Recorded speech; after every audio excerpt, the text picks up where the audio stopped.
Welcome to the Deep Dive.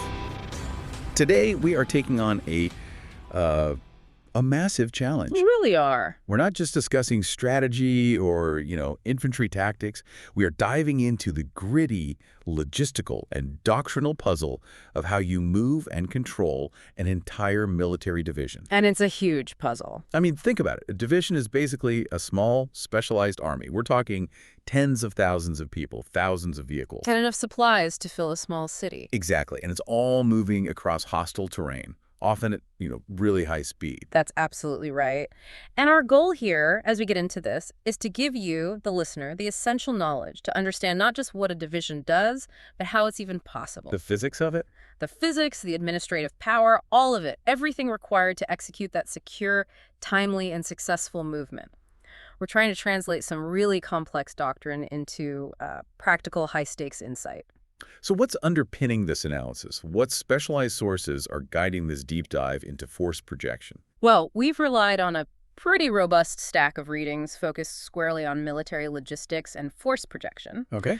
Our primary doctrinal foundation comes from the Army Techniques publications. Specifically, that's Army Techniques Publication 391, which is all about division operations. Right. And Army Techniques Publication 416, which governs movement control.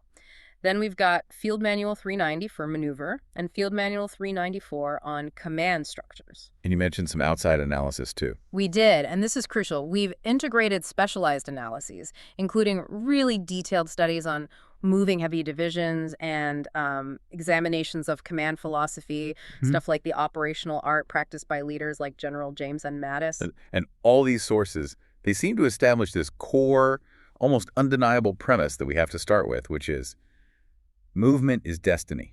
It's the highest stakes reality of military operations. It really is. Movement is never, ever a simple administrative chore. It's not just getting from A to B. Not at all. It's the operation that sets up every other operation that follows. The quality of a tactical march. Does the unit arrive fatigued, disorganized? Can the commander concentrate force at the right spot? That absolutely determines the outcome. So if your march column is too slow or it gets all jammed up, You lose the initiative. Simple as that. and at the strategic level, that efficiency is everything. You need speed, security, and just raw efficiency to concentrate forces for a decisive battle. Or, conversely, to maneuver quickly enough to avoid combat entirely if the terms aren't right for you. Right. And the division is the critical level for this. The sources really define the division as functionally the smallest unit that's capable of conducting a mobile defense while still having all the integrated combat and sustainment assets it needs. So it's where movement, logistics, and combat power really meet operational scale. Exactly. It's sort of in that tricky middle ground. It's too big to be nimble, but it's too small to be truly strategic on its own. Okay, let's unpack this massive undertaking, starting with the complex machine itself. How is the division even structured and organized to make this colossal movement possible? Well, the division is really the cornerstone of maneuver in large-scale combat. And as the doctrine outlines, its core identity isn't fixed. It's not a static thing. No, it's a headquarters that commands or is supported by a variable number of subordinate fighting units, the brigade combat teams. And it's usually 2 to 5 of them, depending on the mission. Typically, yeah. And then alongside those combat teams, the division gets tailored with a set of specialized supporting brigades. The doctrine calls them multifunctional and functional support brigades. So that's your big guns, the Field Artillery Brigade. Exactly, your fire support.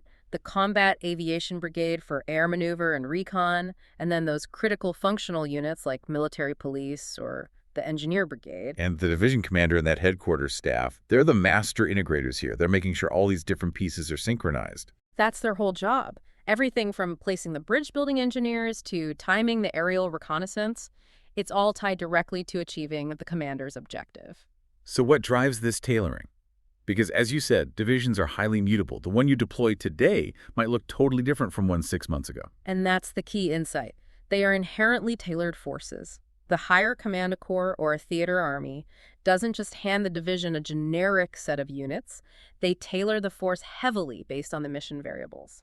Which doctrine defines with that famous mnemonic? Right. Mission, enemy, terrain and weather, troops and support available, time available, and civil considerations. So if the mission is a heavy penetration attack in, say, Western Europe, you get more armored brigade combat teams and more engineer support. Exactly. But if it's a stability operation in a dense city, you're getting more civil affairs and military police. That's it, precisely. And Army Techniques Publication 391 really stresses that when new units are placed under the division's control, that integration is a matter of mission success or failure. It's not just a handshake and a map overlay. No, absolutely not. Integration is much more than just an administrative reassignment. It's about knitting together different cultures, different systems, different ways of doing things. So what does that process actually involve? It involves several pretty intense steps. The new commanders are brought in and briefed. Standard operating procedures are exchanged so everyone knows how everyone else talks and moves. The common language. The common language, exactly. And the new units are oriented on the projected operational environment, what the terrain imposes, where the civil population is, what the enemy might do. This whole process is essential for achieving unity of effort, especially when the entire force needs to move fast. That need for clarity brings us right to the fundamental importance of command and support relationships. This might sound like jargon, but these terms dictate who can tell whom what to do during a march. It is the absolute bedrock of command authority. Field Manual 394 lays these out: operational control, tactical control, direct support, and general support. And we should probably break those down, because the differences really matter for movement. They matter immensely. Okay, so Yeah. what's the practical difference between operational and tactical control? Operational control is the broader authority. A commander with operational control over another unit can assign it missions, designate objectives, and control all its movements and maneuvers. This is usually the authority the division has over its subordinate brigade combat teams for the whole campaign. So that's the big picture control and tactical control. Tactical control is much narrower. It gives the receiving commander authority to direct the detailed application of force. They can give specific directions on movement and positioning within an existing operation, but they can't change the unit's overall mission. So it's temporary and localized. Very temporary, very localized, often used when a unit is attached just for a specific fight. Got it. And for the logistics side, we have direct support and general support. Right. Direct support means a supporting unit, let's say a field artillery battalion, has to furnish close, continuous support to one specific unit, and it has to prioritize that unit's needs above all else. So during a movement, that artillery has to stick to its supported infantry brigade like glue. Exactly. It moves when they move, stops when they stop. General support, on the other hand, lets the supporting unit support the force as a whole, allocating resources based on the higher commander's priorities. Less responsive, but more flexible for the division commander. Precisely. And if these relationships are vague during planning, the whole movement can just collapse because no one knows whose fuel convoy gets to go first on the main road. Let's pivot to the movement implications of the three main types of fighting units the division commands, starting with the infantry brigade combat teams. Okay, so the infantry brigade combat team is defined by its ability to be easily configured for area defense and its extreme flexibility in movement. And that flexibility isn't really about foot speed, is it? It's about logistics. It's all about logistics. Because they primarily use those high-mobility, multi-purpose wheeled vehicles and don't have heavy combat vehicles like tanks, they have significantly lighter logistics needs. Less fuel, lighter recovery vehicles. Far less tonnage overall. And this reduced requirement gives higher commanders much greater flexibility. An infantry brigade combat team can use all sorts of transportation modes, strategic air transport, standard civilian roads that are just inaccessible to heavier forces. They're the light packers of the Army. That's a perfect way to describe it. It makes them quicker to deploy globally. Then you have the middleweight, the Stryker Brigade combat teams. The Stryker Brigade combat team is designed for operational and tactical flexibility, and that's largely enabled by its rapid deployment capability. The Stryker vehicle itself provides mobility and protection. But the real advantage for movement is its sustainment footprint. Yes, significantly fewer sustainment requirements compared to an armor brigade combat team. And their movement is really enhanced by these sophisticated digital information systems for situational awareness, right down to the individual vehicles. It means their mark units can navigate complex routes with much more decentralized control. And then, of course, the Armor Brigade combat teams, the heaviest of them all, which we'll get into more later. But before that, we have to highlight a crucial support element that acts as the division's logistical traffic cop during a move, the Maneuver Enhancement Brigade. Yes, the Maneuver Enhancement Brigade is absolutely central to movement and sustainment. The staff in its main command post is constantly monitoring activity across all the subordinate units and even in adjacent areas. And its main job during movement is preventing conflicts. Specifically, making sure that the movement of the fighting units doesn't jam up the routes designated for sustainment. Because if the supply trucks can't get forward, the attack just grinds to a halt. And they also have a critical security role, which is essential for protecting those sustainment assets on the move. Absolutely. The doctrine assigns the Maneuver Enhancement Brigade commander the responsibility for area security operations within the division support area.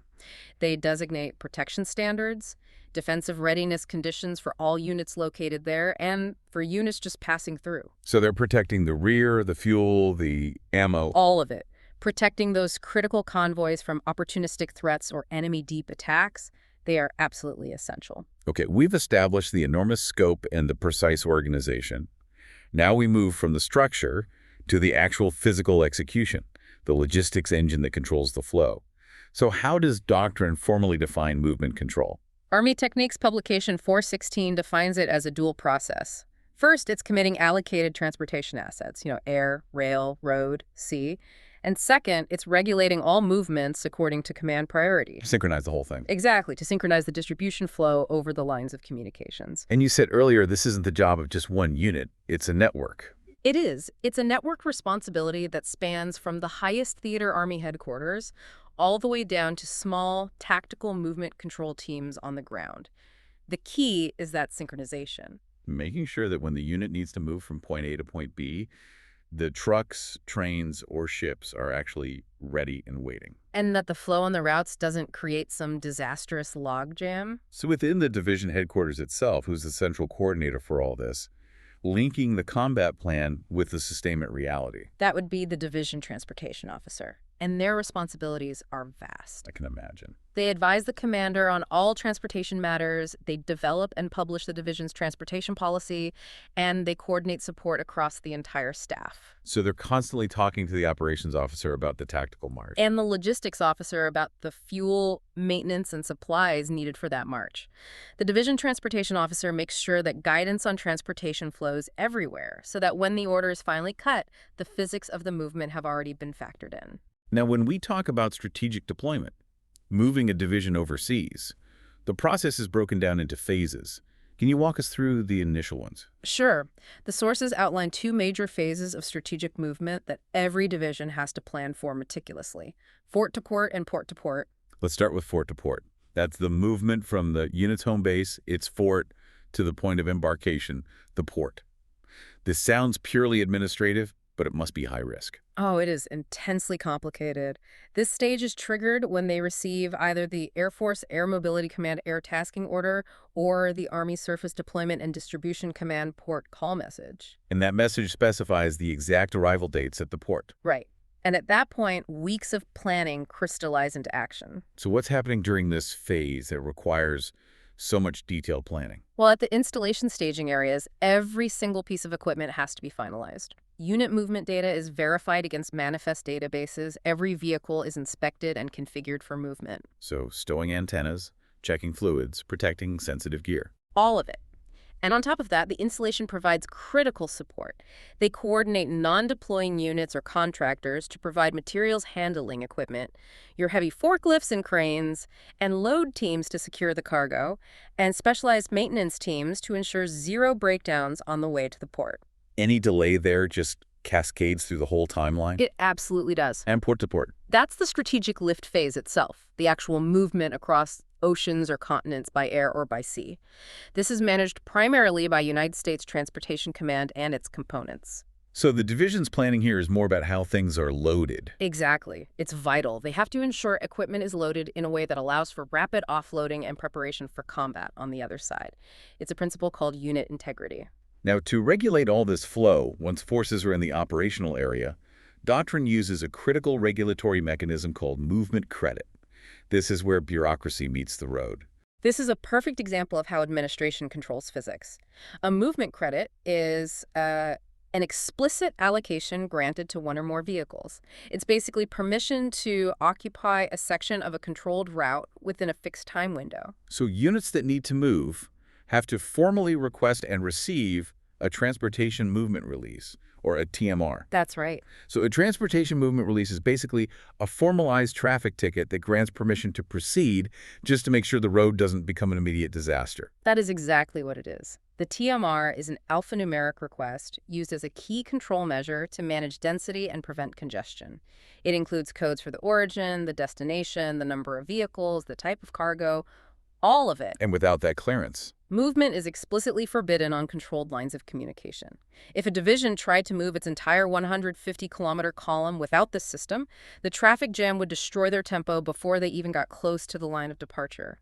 The TMR is the difference between a synchronized push and immediate tactical paralysis.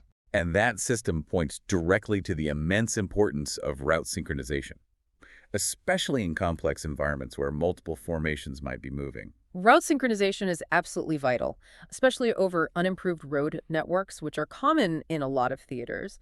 Army Techniques Publication 416 emphasizes that planners have to use pre-planned control measures based on multiple factors. What are those factors? What are they looking at? They're looking at the engineer route classifications. Is the road gravel, paved, just dirt? They look at the planned and anticipated traffic volume to make sure the road can handle the weight and density. And identifying bottlenecks. Critical points, exactly. Bridges, narrow passes. And finally, they integrate the mission variables, meaning if the enemy is active, congestion is just unacceptable. So if a road is just an unimproved dirt road, the planner immediately uses tighter controls, limiting volume, maybe designating it only for high priority sustainment. Precisely.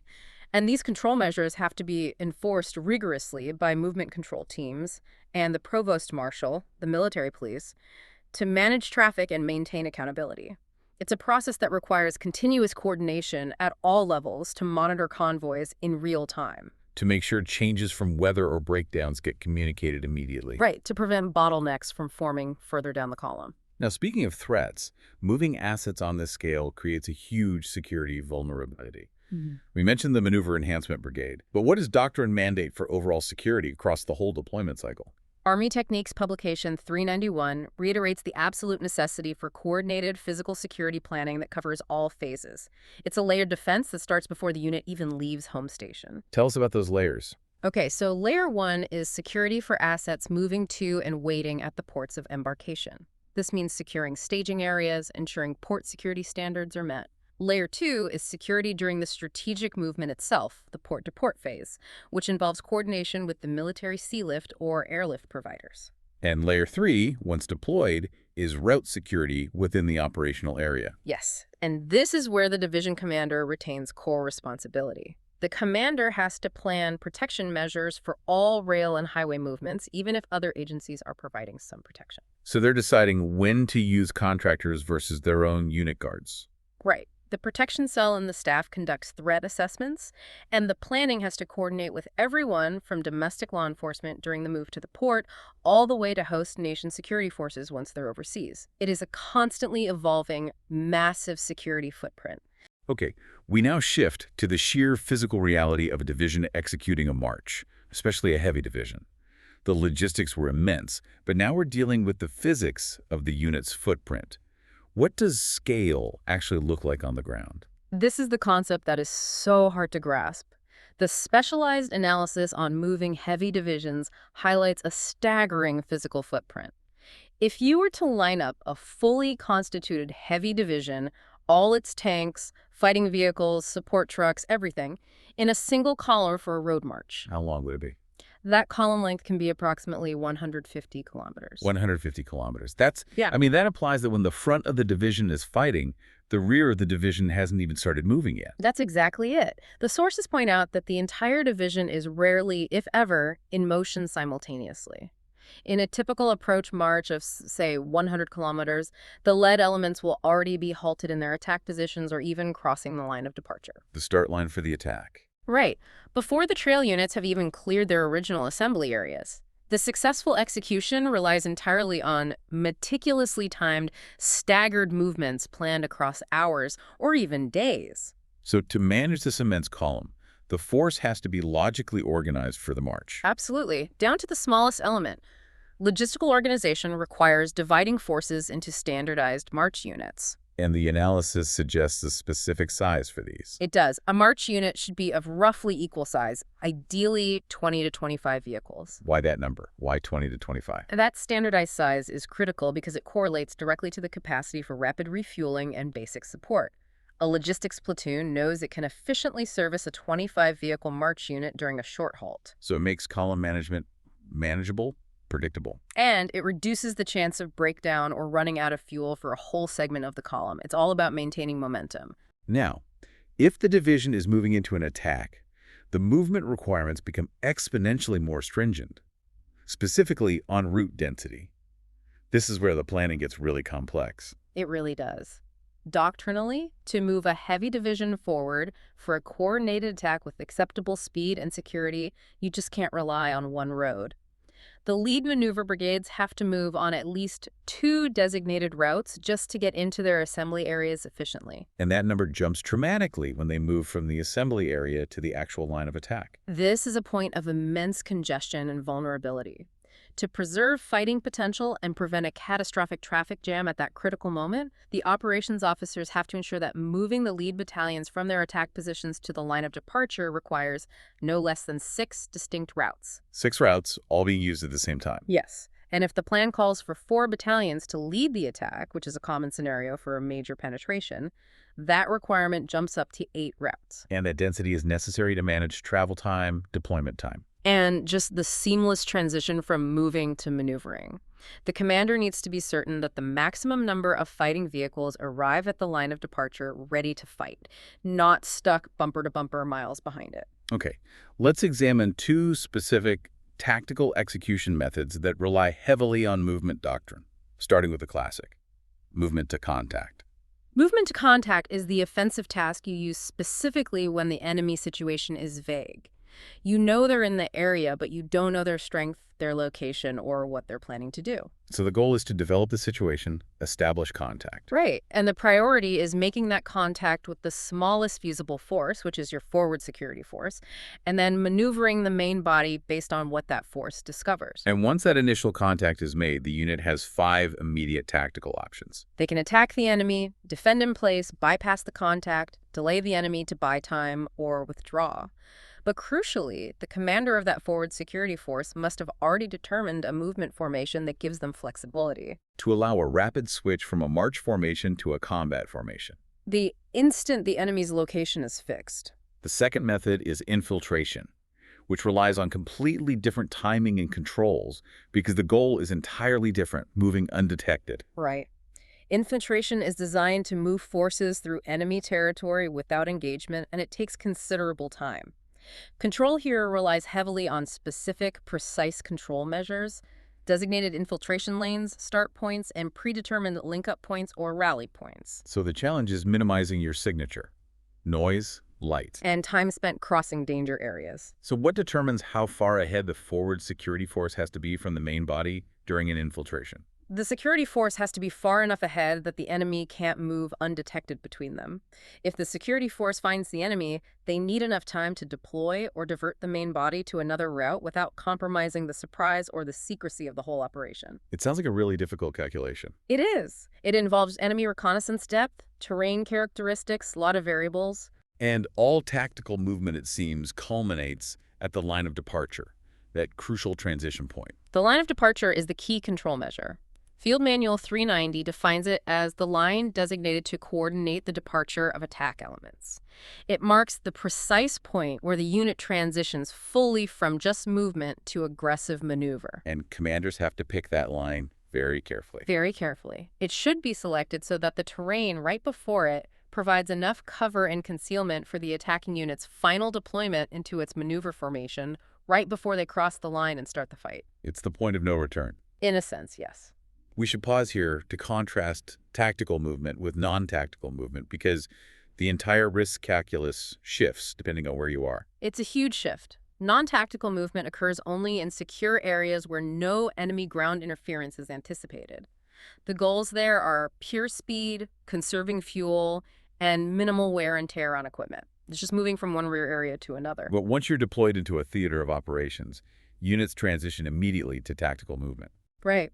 And in tactical movement, units maintain security against enemy air and ground threats, even if contact with a significant enemy ground force isn't expected.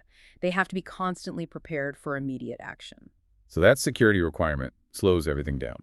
It does, and it requires using security formations. For example, a moving flank guard is a security force that moves parallel to the main body, monitoring potential enemy avenues of approach along the column side.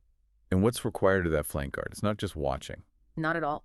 Instead of just occupying static observation posts, the moving flank guard plans a series of battle positions along their route. If they make contact, that flank guard has to be instantly ready to attack, defend, or delay to either defeat the enemy or fix their position. To prevent them from engaging the friendly main body. Exactly. And that requires careful pre-planning of fire support and constant coordination between the flank guard commander and the commander of the main division column. So if the division is constantly moving across 150 kilometers of road, command and control can't just be in one static building. No, it requires a resilient system of control nodes. They're all designed for different levels of mobility and function. This hierarchy of command posts seems essential for maintaining control across such a vast, dynamic battlefield. Can you walk us through the types? Sure. At the operational level, you have the main command post. This node is large and stable, often fixed for extended periods, so it has low mobility. Its focus is controlling current operations. But its most critical function is planning ahead. Right. Planning sequels and branches to the current defense, looking ahead 3, 5, even 7 days. And the main command post doesn't need to displace constantly, because modern communications let it control brigades, even at great distances. That's the enabling technology. Next, you have the tactical command post. This node is smaller, fully mobile, designed to deploy rapidly. It's used to control specific, complex operations, like a major river crossing or a massive passage of lines. Or when the main command post itself is moving. Exactly. When it's displacing and you need continuous coverage, it ensures the division's common operating picture. That shared view of the battlefield is maintained. Then during the initial deployment, we have the early entry command post. Right. The early entry command post is a task-organized, rapid force, often drawing equipment and personnel from the tactical command post. Its entire purpose is speed. To get some bare-bones command and control on the ground. That's it. To establish initial control of deployed elements in the joint operations area until the large, robust main command post can fully close and take over command. And finally, the smallest, but maybe the most influential node, the mobile command group. The mobile command group is minimalist. It's designed only for the commander and a very small set of key staff, a fire support officer, a liaison officer, security. Its sole purpose is to allow the commander to exercise personal leadership at the critical time and place during the operation. Why is that personal presence so vital? It allows the commander to decouple from the main command posts, make a personal, real-time assessment of the situation on the ground, and provide immediate intent and guidance right where the fighting is most decisive. So that decentralized presence is crucial for maintaining the tempo. Especially during a large march or a complex attack, yes. This emphasis on the commander's ability to be forward and rapidly shift focus brings us to the leadership philosophy that prioritizes speed and initiative. The analysis of General James Mattis's way of war is really illustrative here. It is. The operational analysis confirms that General Mattis structured his operational design around the principle that speed equals success. Speed equals success. His focus on a rapid speed of advance became the metric that guided all preparations for combat, including logistics and the organization of the march column. He sought to create a potential energy for action within his unit, and then unleash that energy rapidly. And he famously demonstrated this through a seemingly counterintuitive concept, a preference for a small staff. Yes. For many heavy formations, the tendency is to grow the staff to manage complexity. Mattis made the deliberate choice to keep his staff small, to reduce bureaucracy, and ease the rapid flow of information. He argued it generated speed. In orders production and execution, yes. Because there were fewer layers for decisions to travel through. He famously said, "Keep the staff small unless you need constant, mindless reassurance." But that small staff concept only works under very specific conditions. It would be chaos if you applied it to an unprepared unit. Oh, absolutely. The sources analyze that this only works when subordinate units, the brigade combat teams, are fully formed, have the resources they need, and, most importantly, are trusted with wide latitude in their own planning and execution. So the higher headquarters is relying entirely on the competence and readiness of the subordinate staffs. To handle localized friction without constantly having to ask for permission. And that trust, that latitude, is based entirely on the cornerstone of doctrine, the commander's intent. The commander's intent is immensely important because it's often the only part of the plan that survives first contact with the enemy. A detailed march schedule or a complex firing matrix will rapidly become irrelevant the moment enemy forces disrupt the column. So if the plan is destroyed, the intent has to be clear enough to prevent everything from just stalling. What does that clarity look like in practice? It has to clearly state the purpose of the operation, the end state, what success looks like, and the key tasks that need to be performed. This clear intent is what unleashes the inventiveness, creativity, and adaptability of subordinate leaders. So instead of waiting for detailed direction from the top, Subordinate commanders use that clear intent to seize and exploit opportunities, maintaining the speed of the advance even when their movement plans fall apart. It's the ultimate expression of mission command. and how do these massive units train for the inevitable chaos and friction that the commander's intent is meant to navigate? Preparatory activities that are designed to simulate friction are crucial. The classic example is the Lego drill, used by the 1st Marine Division before Operation Iraqi Freedom. The Lego drill. That sounds like a fascinating anecdote. Walk us through that. It was simple, but genius. Unit commanders would sit around a map or a terrain model and physically move Lego pieces that represented their forces through the entire scheme of maneuver. So they had to physically account for speed, road space, timing. Everything. And what did that reveal that a purely digital simulation might miss? The physicality of it immediately identified friction points. They literally saw where units would inadvertently collide, where the march columns would cross, or where coordination was lacking in high-traffic areas like refuel points or choke points on bridges. So it forced the staff to work through those ill-structured problems and refine the plan before they ever left the garrison. Exactly. Training for friction is about identifying and addressing these real-world logistical collisions rather than, futilely trying to anticipate every single possible scenario. Our discussion has heavily focused on the speed and logistics required for offensive and defensive maneuvers. But division movement takes on a fundamentally different, often more delicate character when the mission shifts to stability operations. The nature of the movement changes drastically. The military goal is no longer solely about destroying an enemy force. It's about establishing control, building civil governance, and operating among the populace. So how do the strategic priorities shift when a division transitions to stability-focused operations? Well, in stability operations, success depends on seizing the initiative to improve the civil situation. You're trying to prevent deterioration and proactively drive positive changes to the operational environment. So movement becomes slow and deliberate. It might be, yeah. It's focused not on avoiding an enemy, but on ensuring safety for civilian traffic and minimizing disruption. So the goal of movement isn't to concentrate combat power, but to establish control and governance quickly and visibly. Exactly, and the logistics and movement structures support this effort directly. The doctrine outlines a clear civil affairs nexus supported by movement and logistics assets. This is where the sustainment and combat aviation brigades take on fundamentally new tasks. Let's break down how the various brigade types support this, starting with the Combat Aviation Brigade. Okay, the Combat Aviation Brigade provides critical lift assets, helicopters, that offer unparalleled speed and access.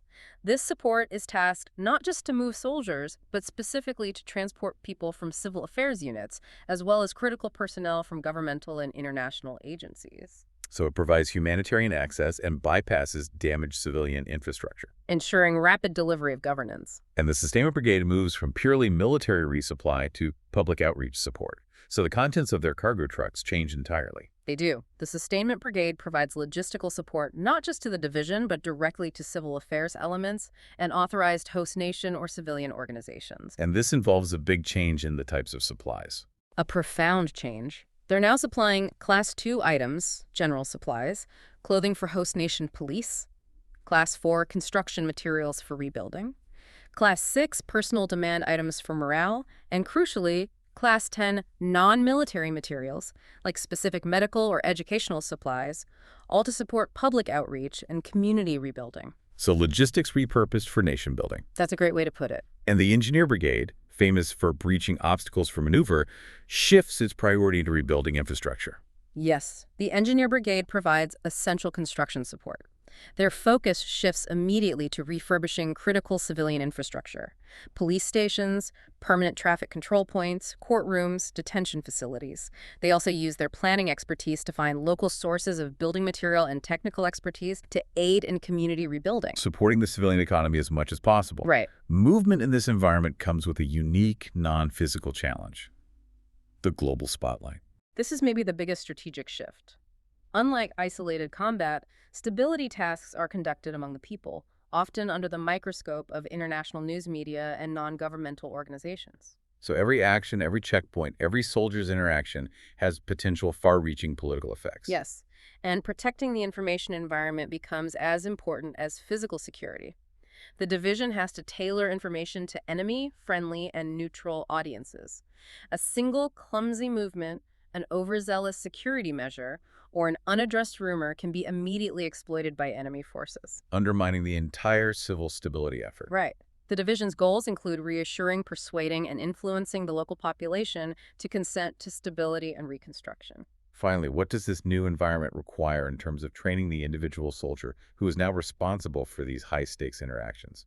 Training for stability operations extends far beyond basic combat skills. It has to include host nation cultural orientations, understanding local customs, hierarchy, taboos, varying degrees of language skills, and specialized instruction and advisement. Because soldiers are often required to advise host nation forces. Exactly. The training has to emphasize instructor skills. Instructor skills over combat skills. In many cases, yes. They have to master techniques for teaching by demonstration with minimum use of language, and proper techniques for using interpreters to bridge cultural and language differences effectively. The success of the division's mission often rests on how well a single squad leader can train a local police unit, not how quickly they can call for fire. We've covered a lot of ground today. Let's try and bring this back to our core insights from the deep dive. Okay. Division movement is fundamentally a complex process of resource allocation and synchronized movement control that requires a marriage of doctrinal adherence and decentralized initiative. And the sheer physics of the force are just astounding. We learned that the column length of a heavy division can be about 150 kilometers. This scale means success demands rigorous doctrinal execution. Right, from the transportation movement release system managing traffic flow to the necessity of planning 6 to 8 routes for an attack to prevent tactical paralysis. We also saw that command philosophy is as vital as the logistics plan. The reliance on that mobile system of command posts, the main, the tactical, and the commander's own mobile command group ensures control, is maintained across that vast dynamic environment. And the human dimension, driven by a philosophy like General Mattis's, is the critical lubricant. This links back to that idea that speed equals success, but that speed is only achieved when there is deep trust in subordinate leaders empowered by an unambiguous commander's intent. Exactly. Which brings us to our final provocative thought for you to consider. The division's capacity for rapid movement and success hinges on a deliberate trade-off. Commanders have to accept less than perfect centralized control and less than ideal physical protection, In exchange for the speed afforded by clear commander's intent. and this critical trade-off is what enables subordinates to use initiative when the perfectly pre-planned movement invariably meets enemy friction. So, the ultimate success lies not in having the perfect movement plan, but in maintaining the velocity needed to exploit opportunities when, and not if, the plan inevitably breaks down under the weight of combat and the sheer scale of the force itself. A fitting challenge for any leader dealing with the physics of moving a small, self-contained army. That concludes this deep dive. Thank you for joining us.